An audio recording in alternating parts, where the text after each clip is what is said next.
Luis Enrique and the way he plays his ball. Luis Enrique he's very picky. Luis Enrique is like Ghana girls. Hey, Charlie. He's very Again. Things are getting better. Things are getting better. For the Lord is on the throne. Hello, guys, and welcome to the Mallam Go podcast. With me today, Philip Sichope. I'm sitting in for Fentio Tairu. Fentio, whose new name now is Fente. He's in France covering he's covering the Olympic Games. I'm sitting here. Oh, Danny, you were lying down. You spoiled my intro. So I'm seated in the hot seat for Fentio while Danny is lying right here beside me. Danny, welcome. Charlie, that'd be very... No. You think Danny's lying here right beside me. Charlie, that'd be very... Very fruity. No! They sound very intense. Very fruity. All right. And on my right, on the set, is Daniel Grantley, who's lying right there. That's better. No, if somebody's watching, that person will see what I'm talking about. No. But people are listening. People, they listen to it and say, Yeah. what's going on? People that mind go there tinto. No. People that my mind there already. It's 2024. Be there some George Judy like this. I don't want problem. Charlie, if you put up my mind, it's already. Well, but there's Felix Romack, and of course, there's There's no to trust anybody. Yeah, man. So as we've been doing, as we said, we're going to be previewing some of the teams, what they might need in the transfer market. So we saw a lot of your comments coming through on the other one that we did. So we'll continue today. We discuss Chelsea, we discuss City, we discuss Liverpool. Yeah. So today we're going to talk about Man United. They've made some very exciting signings. Exciting because they are talented, but nobody really knows how functional it would be. Or even if the manager, Masa, speak for yourself. Hagi, nobody knows how good Yoro can be. Nobody knows how good Mbappe will be. Nobody can. It's a very general statement. If Mbappe retires today, he's done. And if Yoro retires today, promising. Yoro. All right. So let's start. I'll start with you, Felix. Let's talk about Man United and the signings that have come through the door. We've seen all the changes at the top. I don't even want us to talk about that. The structural changes, the technical team, and everything that they've done there. The football brains upstairs, but the signings that have come in. We saw Man United last season. They struggled across the entire pitch, from defense to midfield to attack. They brought in Leny Yoro, and they brought in Zirkzee. Right? What does that solve for Man United? And does it make the team now a more balanced team? Or what does it bring to the team?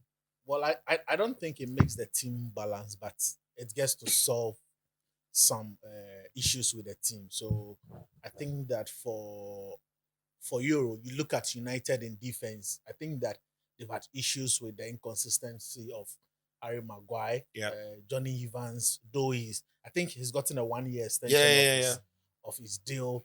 Varane is gone. It's gone, It could be a direct replacement for him. I'm even expecting United to even get a left back, because for Luke Shaw, yes, he was very good for England in the 2 games that he played at the Euros, but how reliable will he be? Oh, they say Malacia is back fit and running hard. No, Malacia is still injured. He didn't join us on tour to so he's still continuing. Yeah, so I don't know the conditions in which he finds himself in. And then also I think that for attack, it's good that they've brought in an attacker, but the issue is, would he also be given the time that you need at United? Because sometimes you might be good at a smaller team, but the pressure, in playing for United is huge, and players would need a lot of time, especially when you are bringing a very young attacker.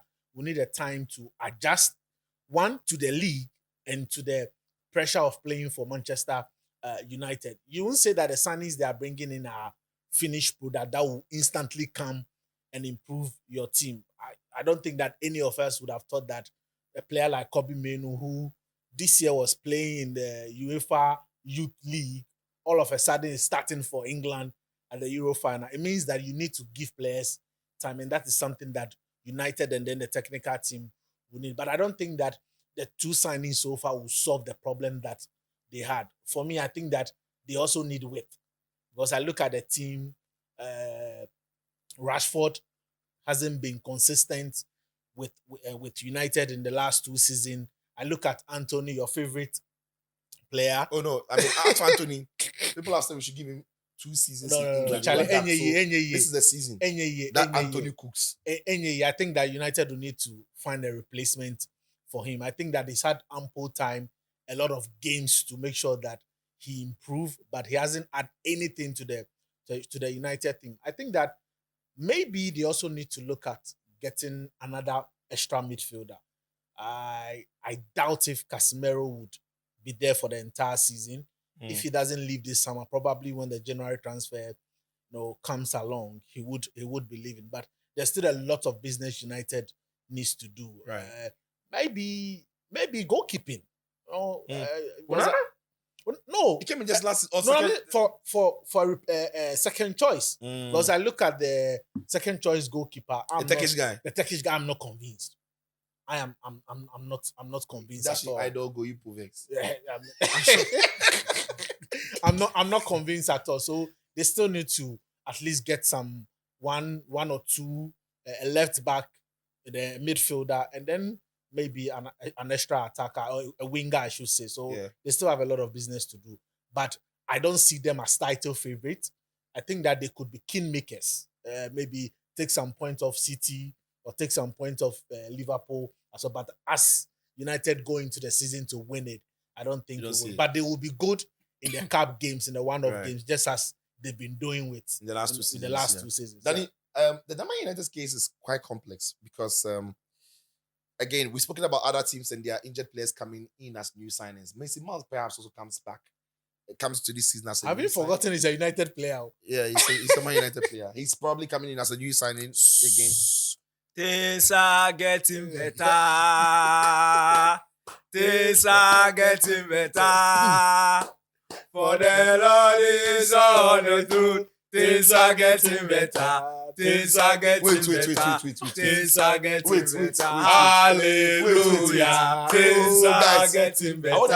Hallelujah. Things are getting better. If you are singing, for the Lord is on the throne. Things are getting better. Things are getting better. Things are getting better. If you are singing, things are getting better. Ask him what is getting better. You signed Leny Yoro and then Zirkzee. Zirkzee. What should Real Madrid fans sing after signing Kylian Mbappe? You see, this is where the prophet in me will start speaking. You see, Real Madrid are already in the promised land. Yes. They are already there. Mm-hmm. You understand? So signing Mbappe, this is already better for them. Man United is in the wilderness. Yes. We have suffered. Yeah. So Yoro and then Zirkzee are going to take Zirkzee Yoro. Wait. The thing, you see, I didn't say things are better. So things are getting better. Wait, so we are celebrating progress. Oh, it's progress. Leny Yoro. Okay. How many seasons has he played in the French League as a regular starter? 2 seasons. Yeah. 65 games. 65 games. That's an average of 32 games. The boy is 18. Good enough number of games too. I remember when Enzo Fernandez was coming to Chelsea, we had the same conversation. We looked at the number of games. At the time, was like 63 games. Yeah, but that was, you see, And that was in Argentina. He No, hadn't played no, from he hadn't played enough games in in Europe. Europe. Yes, but Thank you. yes, Yeah, but half a season in but Europe. the Argentine Half a league season. is also a very strong No, league. Argentine But league is not he had Europe. 6 months in Europe. It's just 6 months. Yes, In fact, it agreed. wasn't even 6 months safe. It wasn't even 6 months. It was August, October, Like November. 5 months. 3. He went to World Cup. After World Cup, he came to Chelsea. No, after World Cup, he played some 2-3 games. No, it was in January. January. Yes, it was January, yeah. game, Yeah, it's about 2-3 games. It's not much. Right. So you Yeah. Leny Yoro. Now player that Real Madrid wants, no. All of us, I ask him if the guy is good or not. Why am I I've not asked you if he's good or not. No. My point is, Real Madrid, are they stupid? Do you believe in Real Madrid's recruitment process? Or they signed Jesus Velaro or something. You don't remember that? Do you guy? believe in the recruitment process? Do you believe Answer the in question. Real Madrid's They recruitment signed process? Dani Ceballos. Now, Danny Sebastian. Onyade. Even Arsenal took Odegaard back. They didn't take him back. It's average. That's not the conversation. But But the point is, you see, you are They signed intentionally, Kepa. They signed Kepa. intentionally They looking signed for, Kepa. and he has a Champions League title. You are intentionally looking for So On the whole, so you can't be off. we know that Real Madrid, No, especially when it absolutely, comes absolutely. to investing in young talent, Absolutely, they have proper eye. No doubt about it. And if Real Madrid wants Leny Yoro, Man United also wants Leny Yoro, and Man United Did Man U slightly successfully overpay? Is that affecting them in the market? I don't think Man United overpaid for Leny Yoro. Right. And this is why I don't think Man United overpaid. Man United has a pressing need, or had a pressing need. They need to replace Varane. Now, look, last season, Varane is one of those players, like I think he's very close to Rhys James. For Fofana Dems. Players you can't plan around. The guy already had a very poor injury record at serious Incrodo.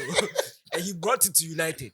Now, his association with Lisandro Martinez over 2 years, looks like he has infected Lisandro. Because even Lisandro over the 2 seasons, he can't stay fit. So there's an issue. So the virus is gone. He cleared Varane from the team. So Lisandro is going to be fit. Quick. But Varane has gone. United needed a replacement. Yeah. And you see, it's a pressing need. Look at the in terms of height, in terms of his ball playing ability, his athleticism, his reading of the game. It's in the mode of Varane. This sort of talents. I think he plays the ball better than Varane. He actually plays, exactly. He's a way better ball playing defender than Varane. This sort of talent, when you have it all in one player, it's generational. You don't miss it. And for United, you see, forget how many years he has left on his squad. That one is not United's matter. If you are buying this sort of talent on the market today, and you get this raw figure, 52 million pounds, for this boy as an 18-year-old, look, it's a big steal. It's a big, big steal. So how many costs? You sound extremely certain about his ability and his talent. No. The boy is good. He's a proper defender. He's a proper defender who is coming into a team that needs a proper defender. So he will play. And he's going to be alongside a defender who has settled nicely in Man United. If Man U signs delayed, we know they are still looking at that deal. Mm-hmm.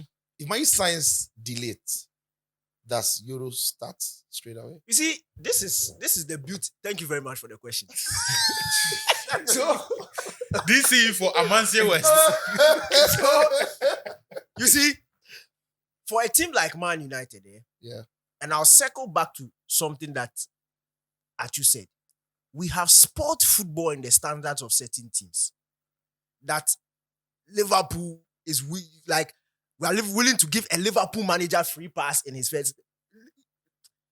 Back in the day, when Ancelotti got sacked from Chelsea and the next manager came, do we say we'll give him free pass his first season? No, he's supposed to win because the team is set to win. The Liverpool team is set to win. Man United for a very long time has become a first 11 team. And outside the first 11, there's no quality. But to be able to compete, as we saw last season, 2 or 3 injuries in the first few months, all of a sudden, excuses. Yeah. Then the injuries continued. And now you had to rely on bench players who didn't have quality. So for Man United to look at that problem and say, look, we are going to address it. We don't only want Euro, we'll go for the late. Because in the other episode, you said that Cody Gakpo will be the face of Liverpool because of the man coaching them. Yeah. And because of the man coaching Man United, Yoro is out if the lead comes in. So let me... Because if that guy, unless gets injured, you see, Yoro will have to go and play back. And even if Yoro is sitting on... but if Yoro will go to Real Madrid's team and will sit on Real Madrid's bench, why can't he come to Manchester United and sit on the bench? It's about options. That's why Real Madrid want to pay 56 million. It's not your money. It's about options. It's about building a squad that is capable of competing. And United are not going to take that 8th place and trophy again next season. They need to improve. They need to improve. And in order to improve, look at the teams that finish above you. They have quality all around. Some of them are still buying more players to add to the quality. Somebody has a 100 million euro centre back playing as left back. Say, Ashok. Somebody has a 100 million winger who is... You see him for the preseason video. The guy, they ride the bicycle like Grealish. Okay. It's about, you see, options. You need options. And it's not just you need world-class, proper footballing options that you can call upon. Look, this is modern day football. Yeah. It's not about first 11, no. So Yoro has come, which is a solid signing. Apart from centre back, can he do any other job? We saw Martinez. He can play right back. Can he? He can play right back. Right back in is what you see. When I say right back, I'm not talking like the Ben White right back. Ben White right Vadior, back. left back, right back. Thank Is you. Akanji John Stones right back. And he's a sort of player that outlives a coach. If they buy this sort of player for you and you can't use, sack you. The next person will come and he can use him. He's not system player. Then they signed Bologna's Zirkzee. Yeah, Zirkzee. Baller. What does he bring? Last season though, you see, Højlund was signed. Mm-hmm. Yeah, he had a good spell. Difference womb. Okay. When Felix was talking about Zirkzee, he mentioned experience. Your players, no, the players you've gone to sign, no, where did they come from? Zirkzee is a Champions League winner. You don't know. Yeah. He has played for Bayern Munich before. I mean, he's been around very good dressing rooms. Very good dressing rooms. He has played with top. When he was at Anderlecht, he was with company was his boss. He has been exposed to greatness. So the guy is coming into a natural environment. It's not something he hasn't seen before. The guy shared a dressing room with Thomas Muller and Hansi Flick as his coach, Lewandowski and co. Højlund always through. Højlund. Zirkzee, you see, and when you listen to the way managers have spoken about him, the guy, Danny, he said his Sanfa. Oh, no. Sanfa. Sanfa. It is impossible for you to come back to this video because it's impossible for Zirkzee to feel. Me, I'm a catcher. Fantastic. It's impossible. I like your view. It is the guy will play the ball and you ball. Where does he fit though? He fits perfectly in the Manchester United team. So the reason I mentioned Højlund is because is he going to come in as a centre forward, and that displaces Højlund? Can he do other things that he'll be required to? Again, thank you very much for the question. You see, for Zirkzee, as Ten Hag said, and as we've seen last season, he can play across the front. He can play from the right, he can play in the middle as a number 9, he can play as a number 10, he can play as a number. And he's so free. You see, it's about the footballing brain. Zirkzee is a very intelligent footballer. And he's that sort of player that even in in-game management, you can slot him. Okay, no. Charlie, shift to the left. Let's Rashford play number 9. No, the thing is not working. Come to 10. Oh, go to the right. Let Anthony go to left back. No, Anthony will go play so. But you see, again, the word options comes in. Yeah. And he gives the manager options up front. And the comfort with which he plays these positions. That's for me, that's what makes me happy. Right. Of course, he has goals in him. Now, if you add the 10, 12 goals that Zirkzee can give you to the 15 that Rashford can give you, Jadon Sancho is coming back. He said he's sorry. The manager has also apologized to him for his big mouth. Is the club not looking to sell him? And what does that mean for the entire squad? That a player can take on the manager for an entire season, he comes back and apologize, and we are and all of a sudden everything. So what does that say about the manager's authority? It doesn't say anything about the manager's authority because the guidelines were there. The manager uses big mouth to go and say something. Sancho said what you said is not true. The manager said apologize. Sancho said he will not apologize. They sent him on loan. He came back. Right now, he's played. The manager, they said what? Everything is now behind us. That the guy has come, he has apologized. Simple. It was the guidelines were there. It's not like what you did, no, I'm going to punish you. I'm willing to move on if you say sorry. It's as simple as that. Now the guy has said sorry. So Sancho is coming back into the team, and everybody in the team will know that if you go against the manager, you go against the hierarchy, and you are. All it takes is sorry. No, it's not all it takes is sorry. But that's all it took. In that instance, all it took was sorry. in that instance, what about Ronaldo? No. Ronaldo, no. Ronaldo didn't say sorry. Whether he said sorry, he didn't say sorry, like Google. Ronaldo said don't respect the guy. Don't raise the guy. Well, the point is, whether he said sorry, he didn't say sorry. Ronaldo was going. That one be factus. They play himself. So we don't be saying like you're sorry. It's not your sorry that would have entered, bought you first 11 tickets. Simple. So the options are there. There are still needs in the team. That's why I said things are getting better. You can't look at these two signings and look what at do the they need needs to do of now United. to make the team a more competitive team or take it to the next level? DM. Right. A defensive midfielder. Now, 2 seasons ago, United went to buy Casemiro, who was on his last legs. But God being so good, they have realized that they need to fix that situation. We understand that they are in negotiation with Ugarte. Is he a solution? Ugarte is a solid solution. Now, Ugarte is a solution because we saw him under Amorim. You see, Luis Enrique and the way he plays his ball, Luis Enrique he's very picky. Luis Enrique is like Ghana girls. Hey, Charlie. He's very, very picky. Oh no, it's true. Oh my God. Charlie, but we know. You don't know. No, but it's true. Be facts, but Be factus. Be fact, but it's a way. Luis Enrique is very picky. He needs some certain type of something. It's not just any DM who can play from or any DM who is. Ugarte is comfortable with the ball, but there are elites when it comes to that. What Ugarte will give you is that if a manager who comes and wants to play from the back, he can do it and he can do a good job. Not average, he can do a good job. The Rodris and the Partey's and the Jorginhos will give you very good. But at this point, you need good from playing from the back. The guy is a proper destroyer. Ugarte is a type of player that if whichever manager is managing him, except Luis Enrique, the guy will thrive. And for me, that's what United needs. So, see, and the needs of the Premier League also. You don't just buy players because they are doing well here. When you look at the player and where he's coming from, the needs of the Premier League, he addresses it. And he's young, and he has, potential. He's already done really good with Sporting. Saw him at the Copa with Uruguay. He and Valverde. It was beautiful to watch. So Ugarte, and when Ugarte comes to United, because he will come. As for Zubimendi, they should stop that thing. Zubimendi is good. Zubimendi will be good for an Arsenal. He will be good for a City. He will not be good for United. Don't look at Spain and go and buy Zubimendi for us. We want Ugarte. When Ugarte comes to United, things are better. Actually, let me come to you. It's Man United, and I still feel like they've got about 3 to 4 signings to make before. Look, Sancho. Did you expect they would make all of those additions in one window?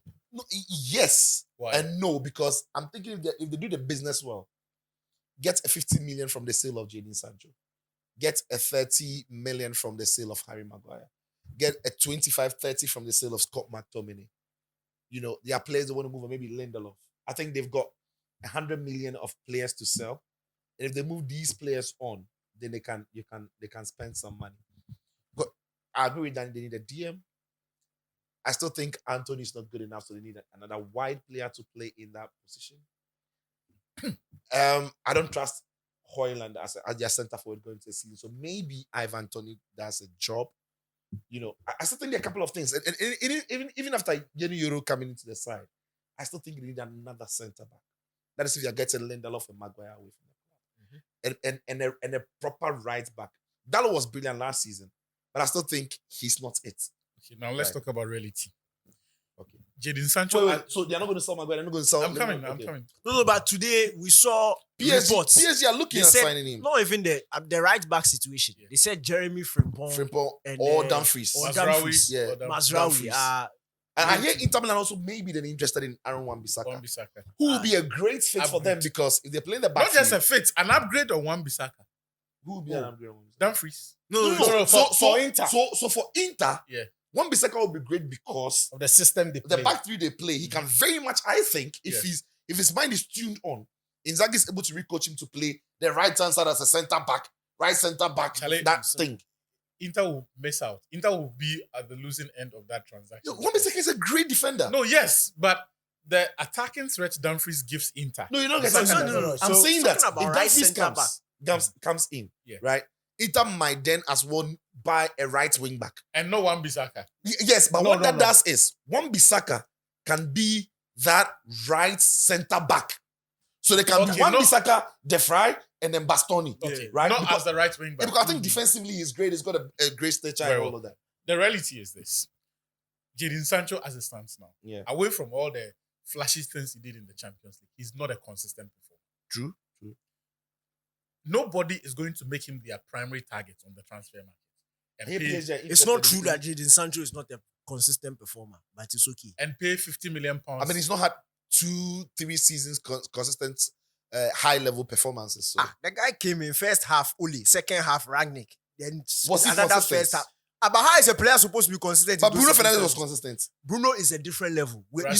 Don't use extremes to judge the No, normal. but This thing. But Shaw was consistent. Bruno is which Shaw was Danny K, he was you- consistently even injured. to make your point, Even actually for It's make your only point. Bruno and Ronaldo who succeeded in Even that for season. inconsistent players, some of his teammates who were inconsistent found a way to put together a Some consistent consistent season. form. Shaw not do it. Rashford not do anything that season. Rashford didn't do anything. That's only Ragni season. Rashford didn't do You anything. see, Martial didn't do anything. he's jumped to a name. No, but it's true.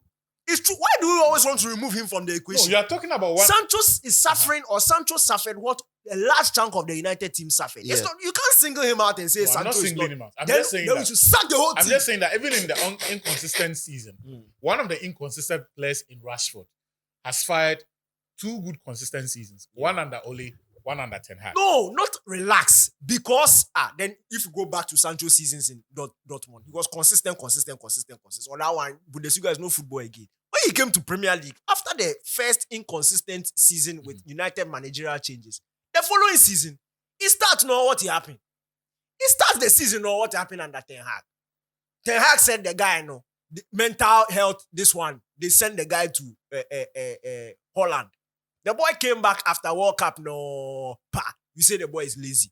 The guy hasn't had a proper run in the team. No, So they said the boy was lazy last season. That wasn't the World Cup season. the 2022-23 season, Yes. Yes. when Ten Hag came fresh, Yes. he spent the full season with United in Yes. Sancho. It was The season underwhelming. start. Oh, the first underwhelming, yeah, first 3 games, the guy no sit up, and the rest of the team also didn't sit up. No, the guy was sent away for mental health, something. Yes. He came back after the World Cup, cry.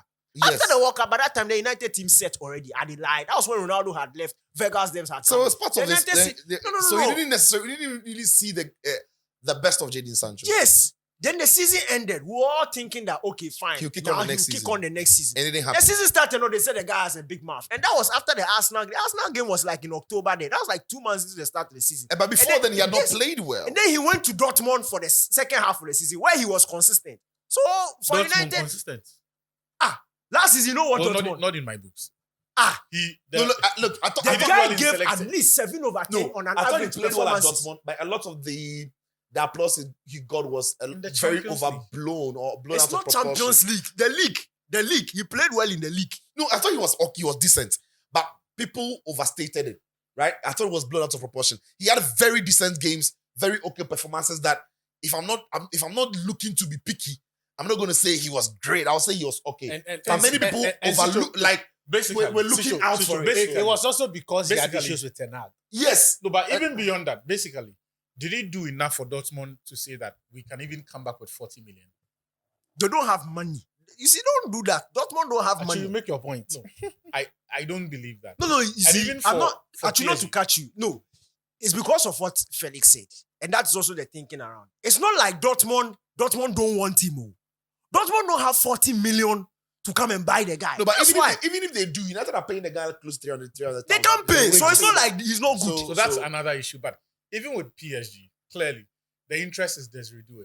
If that deal doesn't go through, then maybe Sancho or It whoever is a perfect fit for Luis Enrique kind of winger. becomes the option. But it just goes to show you where their mind is. That they even in the final week of July, they are focusing all of their energies on Desiree Doué, hoping that it works out.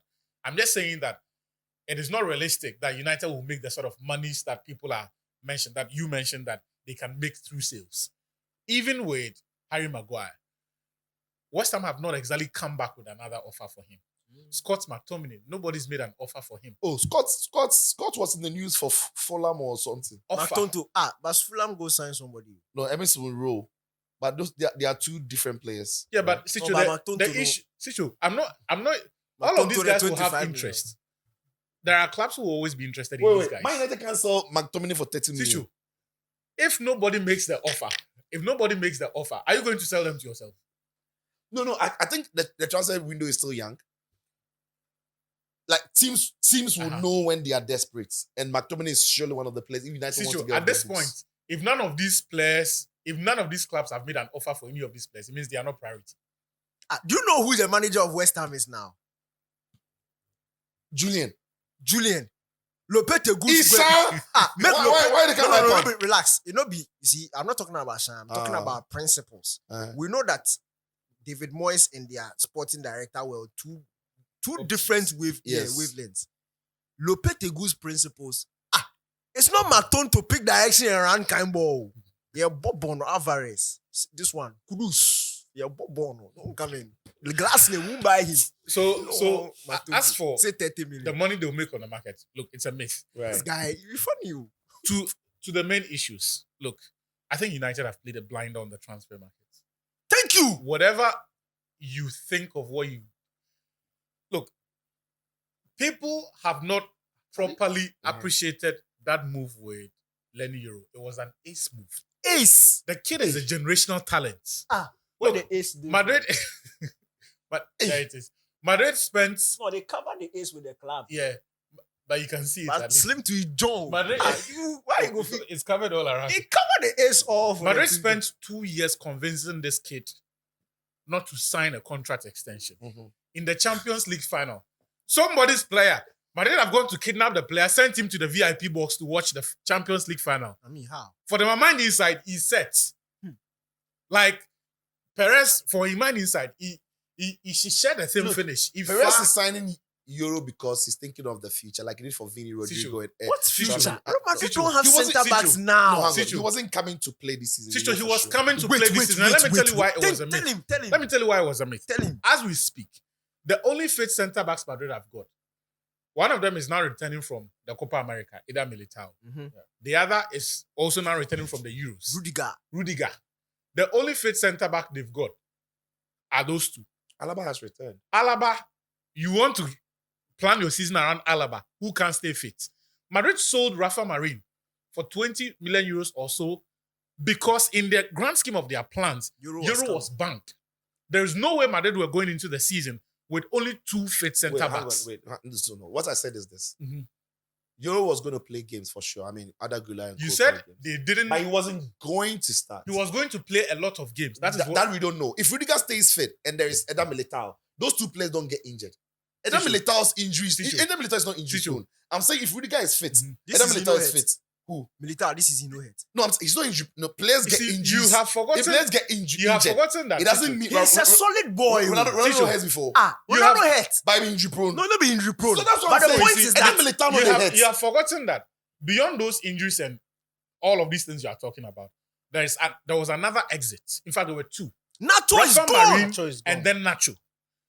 Now, what was Nacho's role at Real Madrid? Oh, he played a lot in the Champions League on No, the wait. back end of the season. What was his role? His role was a 4-choice centre Chicho, back. here's the thing. Now, utility. No, but you see, Let me make this point. that is insignificant. What I'm saying is, when you make the sort of outlay Madrid would have made to bring in Leny Yoro, he automatically becomes your priority because you have more to gain from his development than the game rationing that Nacho will Madrid get. took Mbappe. You see, the thing they did for Euro, Madrid used Zidane to bring Mbappe at the age of 16 to Real Madrid and all of that.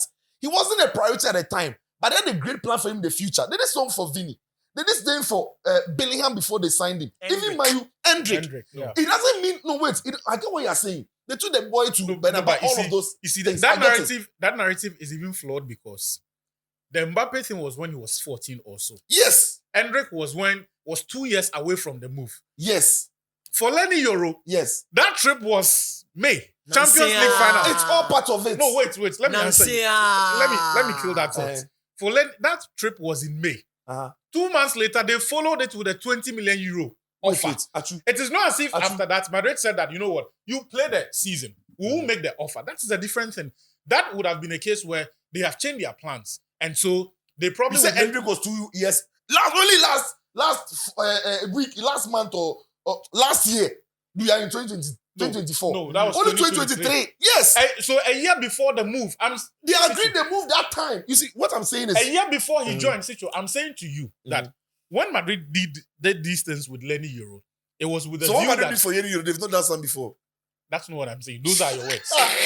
No. Let me answer. Is that what he said? Chicho, you've not allowed me to make any point. You've not allowed me to say anything. What I want to say. All Madrid did. I'm saying something was with the view that I'm saying from July. Based on what you said, that what I'm saying is, when people use Real Madrid wanting to sign Yoro as the reason why Man United have signed a great player for now, the where I disagree is this: that Real Madrid were not signing Yoro to come and solve a problem now. But what Man United have signed Yoro, you see, the prospect is there. But what Man United have signed Yoro for is to solve a problem now. The question many people are asking is he ready to do so? Because for Real Madrid, he would have been ready for the next year or the next 2 years. Real Madrid signed Tchouaméni. He wasn't coming to solve a problem for them now. No. But now Tchouaméni is ready to solve that problem for them. I don't even think that is true because if United in their thinking thought of Leny Yoro as the automatic first choice, right centre back, the next centre back United would have gone into the market for would be someone who will be happy to be an understudy or who will be happy to ration the game time. But they've gone in for an established centre back who is hungry for regular starting slots. Which is United, no. Look, Yoro is not here for a year. That takes us to the next question. United know that the kid cannot start every game. He will make mistakes. Options. They want quality options. If Yoro comes and he proves the better of the two from year one, he starts. If De Ligt comes, he proves the better of the two from day one, he starts. Simple. However, this is the sort of investment you make when there is a market opportunity for generational talent who you know has got the capacity to grow into an all-timer. He will come, he will make his mistakes, he will learn on the job. But ultimately, the chances of this guy working out well far outstrip the fears that it may not work out. Yeah. Based on what you saw him at the highest level. Sicho, when was the last league time that Messi used to win Ballon d'Or? It's not the same league he's playing. Sicho, when was the last time? When was the last time? It not be true. When was the last The time? league where Mbappe has built his pedigree on. It not be the same league.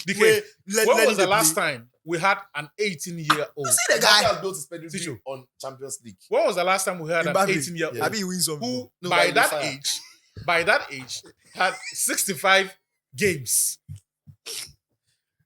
65 games across any of the top 5 leagues in Europe. When was the last time you had an 18-year-old at that time with those numbers? Pedri, where are now he hurt?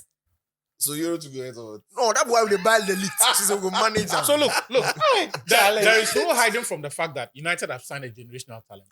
And you see the hypocrisy about how all of a sudden, because United had him, he's not a good player or he's not as good as people think he is. Liverpool, a year ago, they put 60 million pounds hard cash down on a player who in 3 years or so had one injury-free season and the player bounced them. Before that player bounced them, they put 120 million pounds hard cash down. Caicedo, he bounced them. it wasn't hard cash. They made that offer. They brought money. I saw it on the ice. You don't see that. You didn't see. I see half, but I don't see the other half. I saw drop the the cash. money to this thing. Where the boy bounced him. In fact, 2 of them. Charlie. Look, for me, there are 2 things I want to see from Eric Ten Hag this season. Right. The first one from Ten Hag, the other from Jadon Sancho. The fact that they have made peace does not necessarily mean he deserves to stay at Manchester United. My position on these contracts, and you see, United need to be a bit more ruthless in how they manage players and the contracts they give them. When Real Madrid signs you, unless, of course, you're a prospect, but when you come in with the pedigree Sancho came in for, after year 1, year 2, year 3, if it doesn't work out, they cut their losses, they move you on. For me, irrespective of, assuming all of the shenanigans and the nonsense didn't happen, and that Sancho went on to have a good season, right? From midpoints, when the transfer was made, he stayed and then he went. That would still have been 6 months of quality service out of 3 years. And for me, we can try to explain every scenario, but the reality is this: it has not worked out. And with each passing year that he stays at Manchester United, the chances of United getting anything significant through a transfer of him diminishes. He's on crazy wages. So that already limits the sort of options that United have got if they want to move him on. All right. Then there's the transfer fee that it will command itself. Look, for me, United need to give him 6 months. If it doesn't work by mid-season, they need to start looking at options. So give him time. Don't sell Whatever him he now. does from January, then it's just justification for whoever wants to come and pay the money for him. But it should not be the reason why he, for example, gets into the conversation for a contract extension. That shouldn't happen. On Erik ten Hag, how he treats Anthony from match day one will tell us a lot about that man. Oh no, that's right now. Everybody knows Amad Diallo is No. starting for now. And I think that Amad Diallo is not starting. I For think now, that for now. look, what Oh, no, for Diallo now. is doing, he has to start Diallo. For now. Oh See, no. one of the ways, but- Sichu, just let me finish. One of the ways coaches lose. Maybe I'm not talking into it. Maybe they can't talk something. But I'm not talking it. I say, I where can are you finish your guys? point. One of the Finish your ways point. coaches lose trust is by consistently making decisions that don't seem to make sense to fan base, to even non-partial observers, right? Clearly, this guy is playing. He's not performing. And then there appears to be an alternative who may or may not work out, but is beginning to show positive signs. It's beginning to show signs of life. I think that it will be in the interest of Erik ten Hag to try him, give him the same faith he showed in Anthony in the past 2 years, at least for one season. And let's see what Ahmad will do. Look, United have made some very good signings. They still need a left back because you cannot trust Luke Shaw. They still need a quality right back, perhaps a holding midfielder, not perhaps. And then if they get a centre forward, hallelujah. Right. But I like the Joshua Zirkzee signing. Mm. I expect that he will give United double digits. It's not beyond him to score 10 or between 10 and 12 goals in all competitions for Manchester United. And that will be an upgrade on everything that Martial was doing for them. It was not even available Look, last season. For me, I don't think the United team is it's as set as the guys have. I think Nobody Nobody said said the the team team is is set. set. You see, typical Ghanaian journalist. I said I'm not a journalist. What about that? I'm a journalist. But Sicho, we're not touching the team set. Look, Nobody does it. The team set. I didn't even finish. I said I don't think the Man United team is as set as people are making it look. I You didn't said mention the those guys. names. You said the guys. You're referring the to guys. us. You said Yes, the They guys. also- in reference to us. as the Twitter boys are making it look. But look, even with Zirkzee, Yoro, and Togo Yaro. I appreciate his talent, I appreciate his quality, I appreciate Zirkzee. Generational And talent. I watched Zirkzee throughout the. I didn't see enough of him in Anderlecht, obviously. At Bayern, he wasn't playing, obviously, enough, so I didn't see him. But I love the Serie A, so I saw an awful lot of him, plenty of games of him. He's exciting, but when you talk of players who are system players, he's very much one of those. And people, it's one thing people are overlooking. He needs a framework around him for him to excel. He plays in zones that has people around him for him to bounce off, right? But when you watch Man United and the Erik ten Hag, hopefully that thing changes. Players have had to, on their own, do things. And on his own, if you're leaving him on his own to do things, he will struggle, right? He needs players around him, very close to him, because his link-up play is brilliant. His layoffs are brilliant. His runs are good. When he drops from the center back and he comes short to pick the ball, his understanding of those spaces are good. But it's always a system. And it's no surprise that the best football he's played in his life, perhaps, has come under Vincent Kompany and Thiago Motta, the two of them who play very systematic football and style.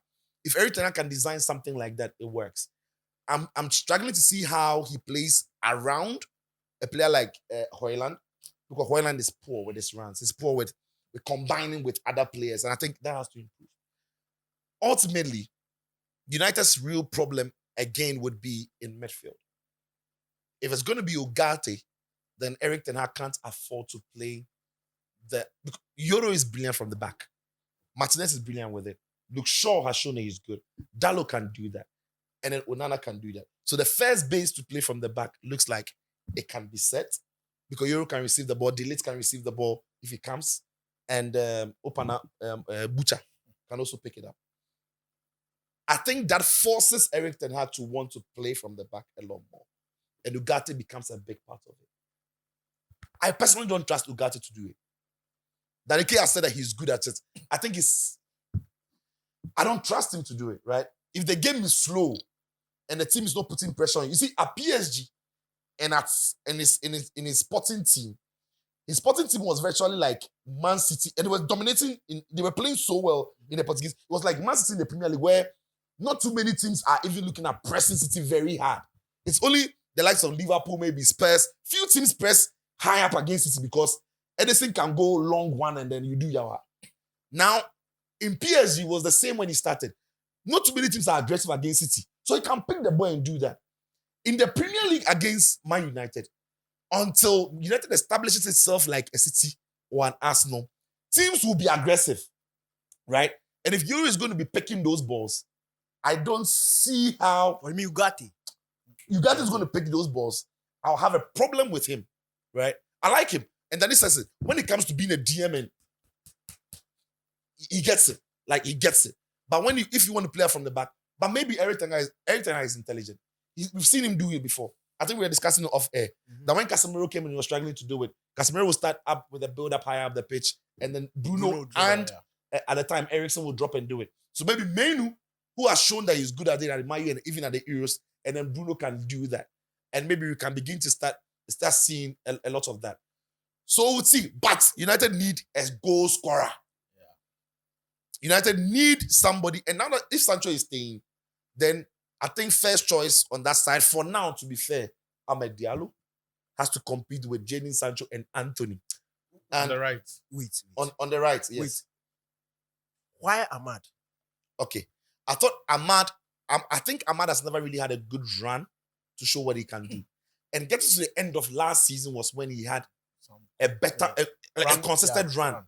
And he showed everybody that he's got what it takes. He got a couple of good games. It wasn't a run. Because in those good games, in every game that he had opportunity to play, He showed a lot of minutes. of what he can do. He showed that he was by far better than whoever was playing there before him. That was who? Senior man. Myself, I did play pass him. Right. And this season, in preseason, fortunately for him, he started a very good start to preseason.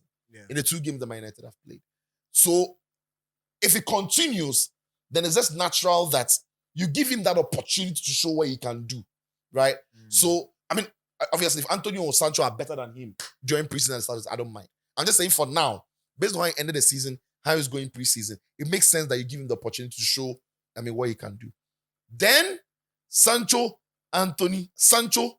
must also start competing with Marcus Rashford or the other side, wherever, which one will work. And it is good for United because, as you said, you need options, right? So, they need to figure out who the goal scorers will be if they can sign.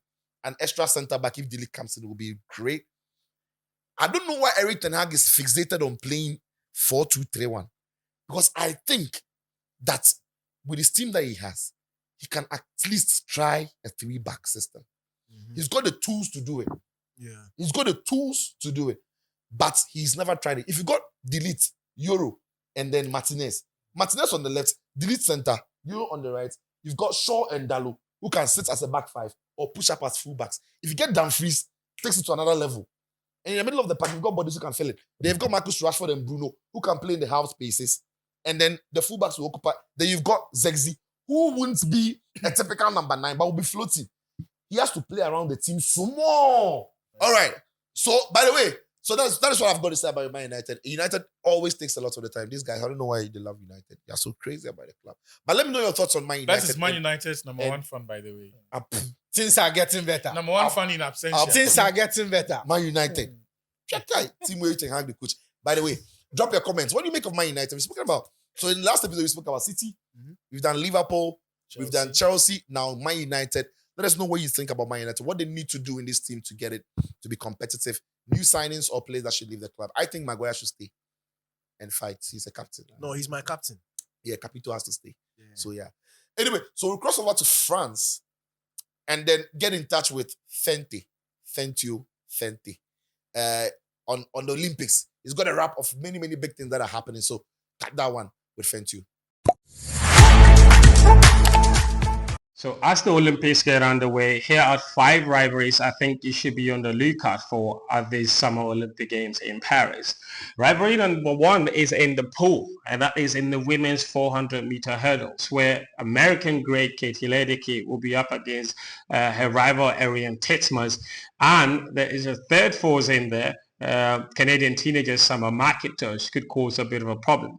So the storyline is this. Obviously, Katie Ledecky is the undisputed queen of his particular event, and she was deemed unbeatable ahead of the Tokyo Games, having won in Rio 2016. But Ariane Titmus from nowhere came out and shocked her and took the title away from her and took her world record alongside that.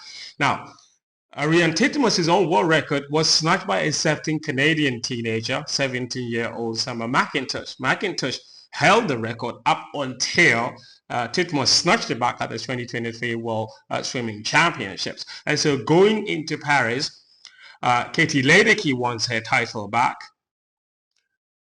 Ariane Titmus wants to defend the title she won 4 years ago. And you've got the Canadian teenager, McIntosh, also looking to snatch back a world title, which Ariane Titmus took from her last year. So either way, the storylines are perfectly in tune for a very special swim. Rivalry number 2 that you should be on the lookout for is in the men's marathon. It's a very unlikely one because Kenenisa Bekele and, of course, Eliud Kipchoge were not supposed to race together in the marathon this year. That was up until Kenenisa Bekele somehow found his way into the Ethiopian Olympic squad, having not competed at the Olympics in the marathon since 2012. But he will be there in Paris.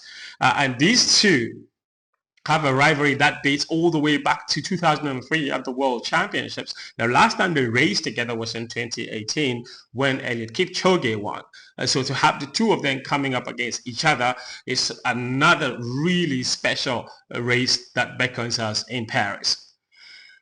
Now, the third rivalry that I want to talk about is in the women's 400-meter hurdles. Now, we know that Sydney McLaughlin is the undisputed queen of the 400-meter hurdles, having broken the world record 5 previous times.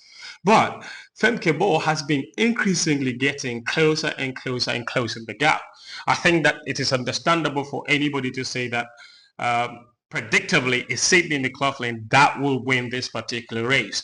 But what could be on our hands is what the two of them could potentially do. And my prediction would be that they could give us a race that would have times beating the previous world records. Now, the distance or the gap between the two of them is just 0.30 seconds, with Sydney McLaughlin's world record at 50.65 and Femke Bol's European record at 50.95. Both records set this season just before the Olympic Games. So both athletes in fascinating form.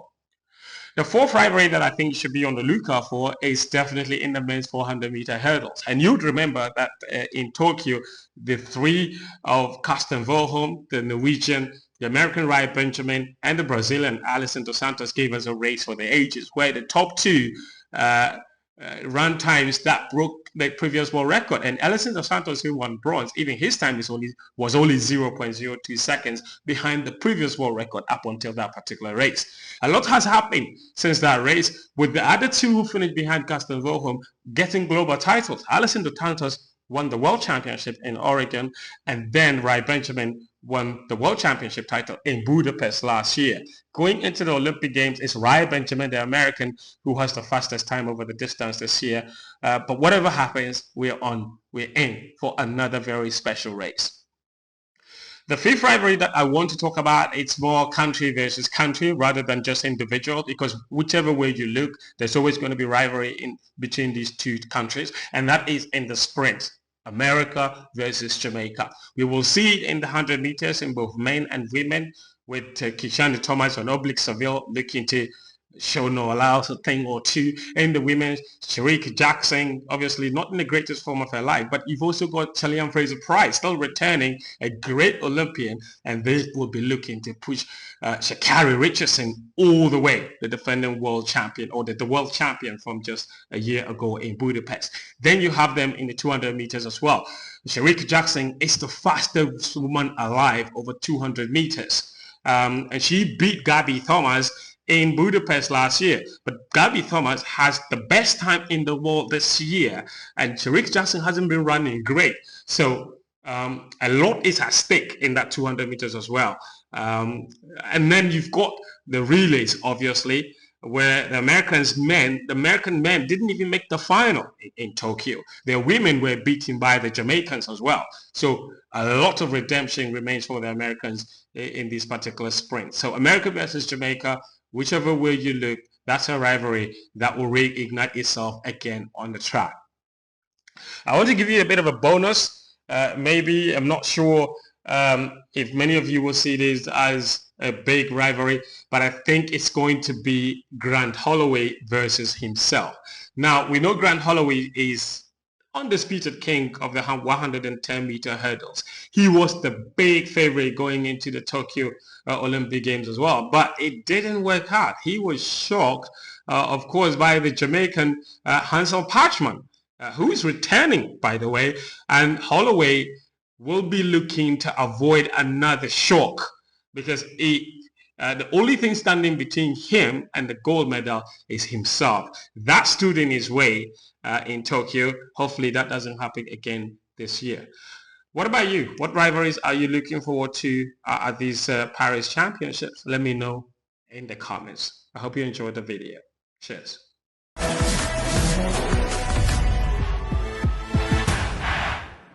All right, guys, thank you very much. This has been the Mallam Go podcast. Thank you, Danny. Thank you, Achu. Thank you, My Felix. friends, they look good. Who? Friends. Oh, Fente. Oh, Fente is spotted. Abroche Gianwa. Your mind liver cry catch. Yeah. France now say Chadele light. Abroche Gianwa. The complexion, Everything changed. You see, it's not only that Bruchu. It is Okay. that Fente is going to meet It's Mante. okay. It's okay. Mante. Hey, it's okay. Don't do And that. he has Don't do that. It's not that. He's He has step. so it's Brighton. You be there say Abroche. Let's go some Mallam goes. But it's called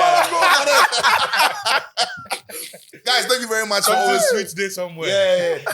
Thank you very much for always being part of the show. Drop your comments, like it, and then put on the notification bell so that when we drop the podcast, you can get the tap. You can open it and enjoy the pod. Let us hear your feedback. We love to hear them. Guys, thank you very much. It's a wrap. See you next week.